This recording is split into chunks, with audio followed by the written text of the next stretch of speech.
Good morning dear students of class 6। आज हम हिंदी में चैप्टर 13 को पढ़ेंगे। इस पाठ का नाम है अंधेर नगरी, जिसके लेखक हैं भारतेंदु हरिश्चंद्र। इस पाठ में ऐसी नगरी की झलक है जो आनंद के साथ साथ हास्य व्यंग्य से परिचित कराती है। पाठ में बताया गया है कि जैसा राजा होता है वैसे ही शासन व्यवस्था होती है। राजा अयोग्य भी हो तो भी सभी उसकी बात मानने को विवश होते हैं। पाठ में लालच से बचने तथा ऐसी शासन व्यवस्था से दूर रहने की सीख दी गई है। तो चलिए पाठ का आरंभ करते हैं और सबसे पहले सारे बच्चे अपनी बुक खोलकर सामने रखें और मेरे साथ पढ़ें। सबसे पहला दृश्य है शहर के बाहर सड़क पर महंत जी और दो चेले बात कर रहे हैं। महंत कहते हैं, बच्चा नारायण दास, यह नगर तो दूर से बड़ा सुंदर दिखाई पड़ता है। देख, कुछ भिक्षा मिले तो ठाकुर जी को भोग लगे और क्या।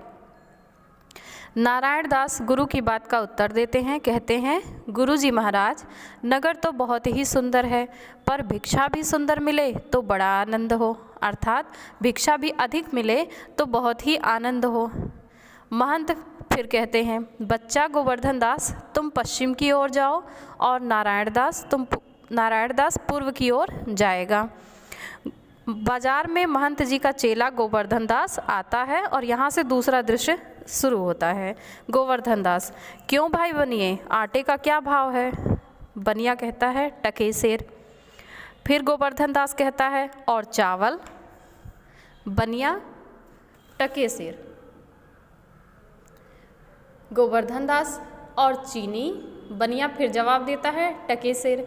गोवर्धन दास कुंजड़िन के पास आकर, यानी जो सब्जी बेचती है उसके पास आकर, क्यों भाजी क्या भाव है? कुंजड़िन जवाब देती है, बाबा जी टके सेर। गोवर्धन दास, सब भाजी टके सेर। वाह, बड़ा आनंद है, यहाँ सभी चीज़ें टके सेर हैं। गोवर्धन दास बहुत खुश होते हैं कि यहाँ सभी चीज़ें टके सेर ही मिल रही हैं, तो वो बहुत खुश होते हैं। हलवाई के पास आकर बोलते हैं, क्यों भाई हलवाई, मिठाई का क्या भाव है? हलवाई उत्तर देता है, सब टके सेर, यानी सभी मिठाइयाँ टके सेर हैं। गोवर्धन दास कहते हैं, वाह वाह, बड़ा आनंद है, सचमुच सब टके सेर, यानी सचमुच सभी चीज़ें यहाँ टके सेर मिलती हैं। हलवाई, हाँ बाबा जी, सचमुच सब टके सेर, यहाँ सब चीज़ें टके सेर बिकती हैं। गोवर्धन दास फिर कहते हैं, क्यों बच्चा, इस नगरी का क्या नाम है? हलवाई कहता है, अंधेर नगरी। गोवर्धन दास फिर कहते हैं, वाह वाह, अंधेर नगरी, चौपट राजा, टके सेर भाजी, टके सेर खाजा। हलवाई कहते हैं, तो बाबा कुछ लेना हो तो ले जाओ। गोवर्धन दास कहते हैं, बच्चा मांगकर 7 पैसे लाया हूँ, 3.5 सेर मिठाई दे दो। हलवाई मिठाई तौलता है और बाबा जी उसे लेकर जाते हैं। इसके बाद तीसरा दृश्य शुरू होता है। जंगल में महंत जी और नारायण दास एक ओर से आते हैं और दूसरी ओर से गोवर्धन दास आता है। महंत जी कहते हैं, बच्चा गोवर्धन दास, क्या भिक्षा लाया? गठरी तो भारी मालूम पड़ती है। गोवर्धन दास कहते हैं, गुरु जी महाराज, 7 पैसे भीख में मिले थे, उसी से 3.5 सेर मिठाई मोल ली है। महंत कहते हैं, बच्चा यह कौन सी नगरी है? गोवर्धन दास कहते हैं, अंधेर नगरी, चौपट राजा, टके सेर भाजी, टके सेर खाजा। महंत फिर कहते हैं, तो बच्चा ऐसी नगरी में रहना सही नहीं है जहाँ टके सेर भाजी और टके सेर खाजा बिकता है। महंत जी अपने शिष्य को समझाते हैं कि ऐसी नगरी में रहना उचित नहीं है जहाँ पर सभी चीज़ें टके सेर बिकती हैं। गोवर्धन दास कहते हैं, गुरुजी, ऐसा तो संसार भर में कोई देश नहीं है जो 2 पैसे पास रहने पर भी मज़े से पेट भरता है, तो इस नगरी को छोड़कर कहीं नहीं जाऊंगा। यानी गोवर्धन दास अपने गुरु से कहते हैं कि पूरे संसार में ऐसा कोई भी देश नहीं है जहाँ 2 पैसे पास में होने पर पेट भर जाए, तो मैं तो इस नगरी को छोड़कर कहीं नहीं जाऊंगा। महंत फिर कहते हैं, देख बच्चा, मैं तो इस नगरी में अब 1 मिनट भी नहीं रहूँगा। देख, मेरी बात मान, नहीं तो पछताएगा। मैं तो जाता हूँ, पर इतना कह देता हूँ कि कभी संकट पड़े तो याद करना। और इतना कहकर महंत जी नारायण दास के साथ चले जाते हैं और गोवर्धन दास बैठकर मिठाई खाने लगता है। यहाँ पर तीसरा दृश्य खत्म होता है। अब चौथा दृश्य है, राज्यसभा में राजा, मंत्री और सभी नौकर यथास्थान बैठे हैं, यानी अपनी अपनी जगह पर बैठे हुए हैं। पर्दे के पीछे से दुहाई है कि ध्वनि सुनाई देती है।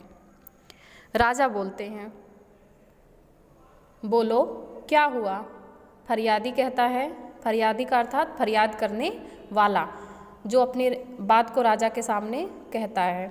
क्या कहता है? महाराज, कल्लू बनिए की दीवार गिर पड़ी, सो मेरी बकरी उसके नीचे दब गई। दुहाई है महाराज, न्याय। यानी अब आप न्याय कीजिए।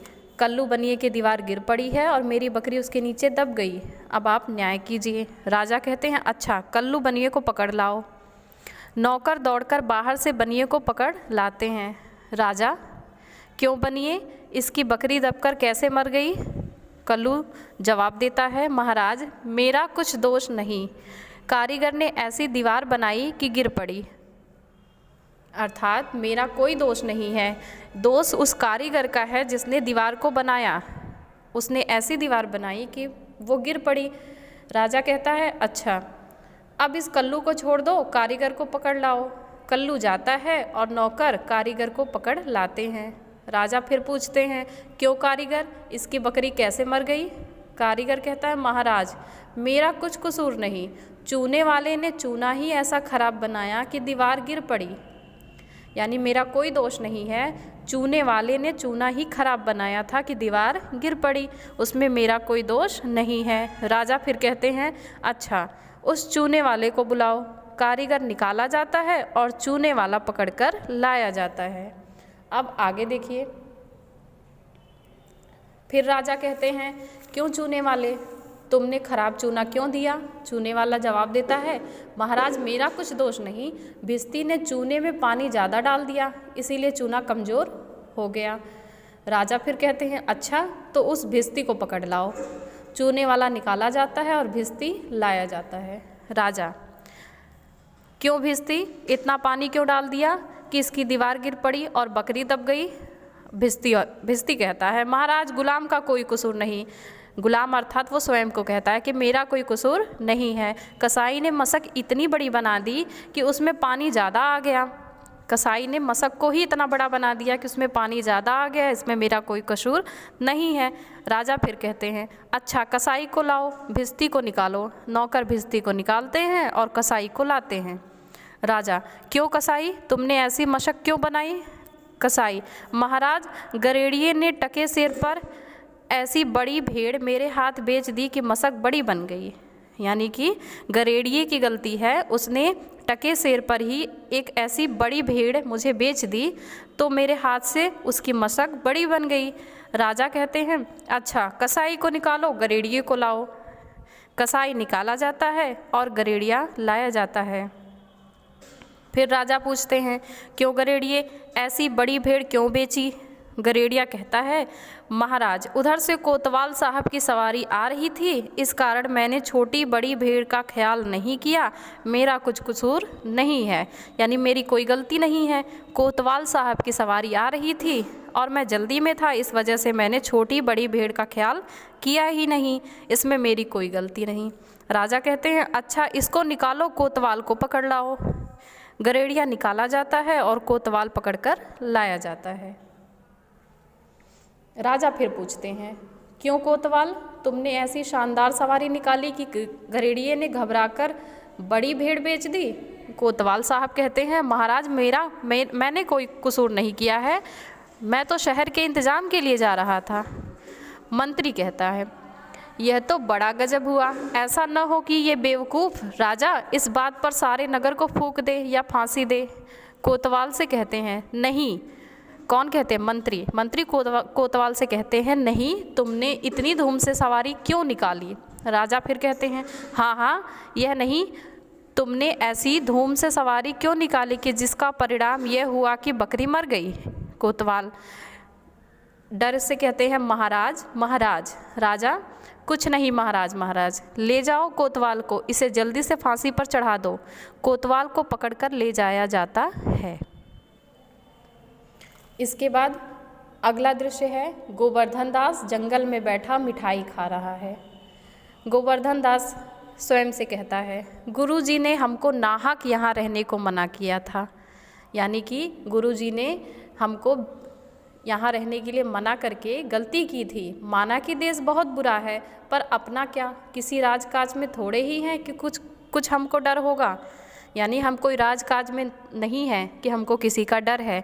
ये देश मानते हैं थोड़ा सा बुरा है, पर अपना क्या लगता है। 4 सिपाही चारों ओर से आकर उसको पकड़ लेते हैं।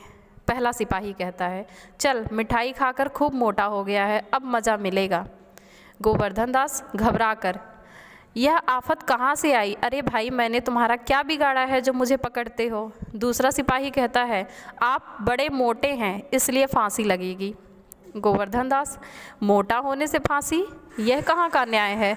अरे साधुओं से हंसी नहीं की जाती। पहला सिपाही कहता है, जब सूली पर चढ़ जाओगे तब मालूम होगा कि फांसी है या हंसी। सीधी तरह चलते हो कि घसीट ले चले। गोवर्धन दास कहता है, बात क्या है कि एक साधु आदमी को बिना बात के फांसी पर चढ़ाना चाहते हो? पहला सिपाही कहता है, बात यह है कि कल कोतवाल को फांसी का हुक्म हुआ था। जब फांसी देने के लिए उसे ले गए तो फांसी का फंदा बड़ा निकला। क्योंकि कोतवाल साहब दुबले हैं, हम लोगों ने महाराज से अर्ज किया। इस पर हुक्म हुआ कि एक मोटा आदमी पकड़कर फांसी दे दो, क्योंकि बकरी मरने के अपराध में किसी न किसी को सजा होना जरूरी है, नहीं तो सच्चा न्याय न होगा। गोवर्धन दास चिल्लाता है, सिपाही उसे पकड़कर ले जाते हैं। अब अगला दृश्य है फांसी स्थल पर गोवर्धन दास को पकड़े हुए सिपाहियों का प्रवेश। गोवर्धन दास कहता है, क्या कहता है? हाय बाप रे, मुझ बेकसूर को क्यों फांसी दे रहे हो? अरे भाइयों, कुछ तो धर्म का ख्याल करो। अरे मुझे छोड़ दो। रोता है और छूटने का प्रयत्न करता है। हाय, मैंने गुरुजी का कहना न माना, उसी का फल है। गुरुजी कहाँ हो? गुरुजी, गुरुजी, गुरुजी आते हैं। यानी गोवर्धन दास को जब फांसी के लिए सिपाही पकड़ कर ले जाते हैं तब उन्हें अपने गुरु की याद आती है और वो कहते हैं कि मुझ बेकसूर को फांसी क्यों दी जा रही है, कुछ तो धर्म का ख्याल करो तुम लोग। और फिर वो अपने गुरुजी को पुकारते हैं और गुरुजी आते हैं। अब महंत जी कहते हैं, अरे बच्चा गोवर्धन दास, तेरी यह क्या दशा है? गोवर्धन दास कहता है, गुरुजी को हाथ जोड़कर कहता है, गुरुजी, दीवार के नीचे बकरी दब गई जिसके लिए मुझे फांसी दी जा रही है, गुरुजी बचाइए। महंत कहते हैं, अरे बच्चा, मैंने तो पहले ही कहा था कि ऐसे नगर में रहना ठीक नहीं, पर तुमने मेरी बात नहीं सुनी।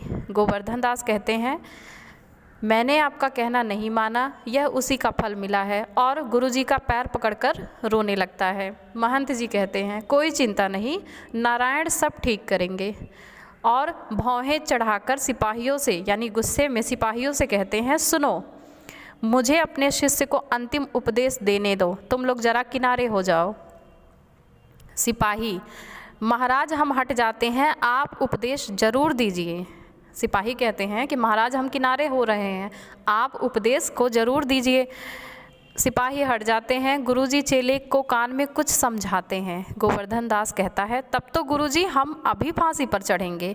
महंत कहते हैं, नहीं बच्चा, हमने इतना समझाया, नहीं मानता, हम बूढ़े हुए, हमको चढ़ने दो, यानी हम बूढ़े हो गए हैं, हमको फांसी चढ़ने दो। गोवर्धन दास कहता है, स्वर्ग जाने में बूढ़ा जवान क्या, आप सिद्ध हैं, आपको गति अगति से क्या, मैं फांसी पर चढ़ूंगा। इस प्रकार दोनों झगड़ते हैं। सिपाही परस्पर चकित होते हैं।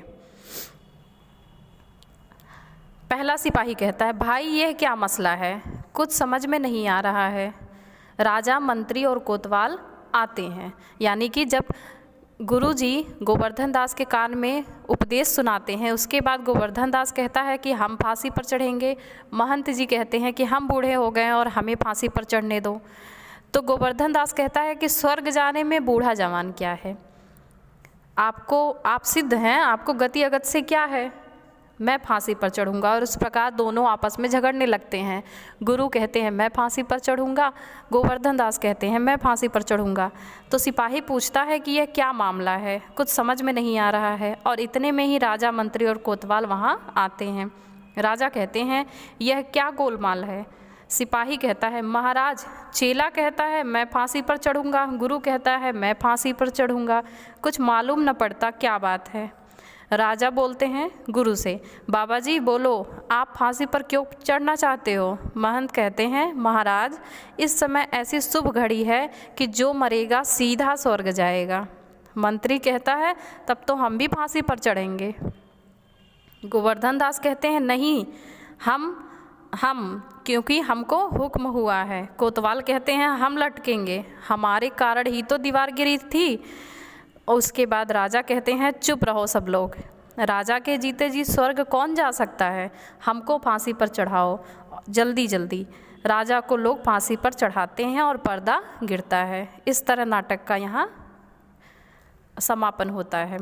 यानी कि राजा कहते हैं कि हम फांसी पर चढ़ेंगे, महंत कहते हैं हम फांसी पर चढ़ेंगे, मंत्री कहते हैं कि हमें फांसी पर चढ़ा दो, और इस प्रकार हर कोई फांसी पर चढ़ना चाहता है। और अंत में राजा की बात मान ली जाती है और राजा को ही फांसी दे दी जाती है, और यहाँ पे नाटक समाप्त हो जाएगा। इस पाठ का उद्देश्य बच्चों को हास्य व्यंग्य से परिचित कराना और नाटक रूप में प्रस्तुत करके अभिनय कौशल का विकास करना है। यानी बच्चों को ये सिखाना है कि किस प्रकार से नाटक का अभिनय किया जाता है। इसके द्वारा बच्चों को लालच से बचने तथा अनुभवी लोगों की बात मानने की प्रेरणा भी दी गई है। तो यहाँ पे ये चैप्टर ख़त्म होता है। आप लोग मीनिंग अपनी कॉपी में नोट कर लेंगे बुक से, और क्वेश्चन आंसर मैं भेज दूँगी इसके बाद। धन्यवाद।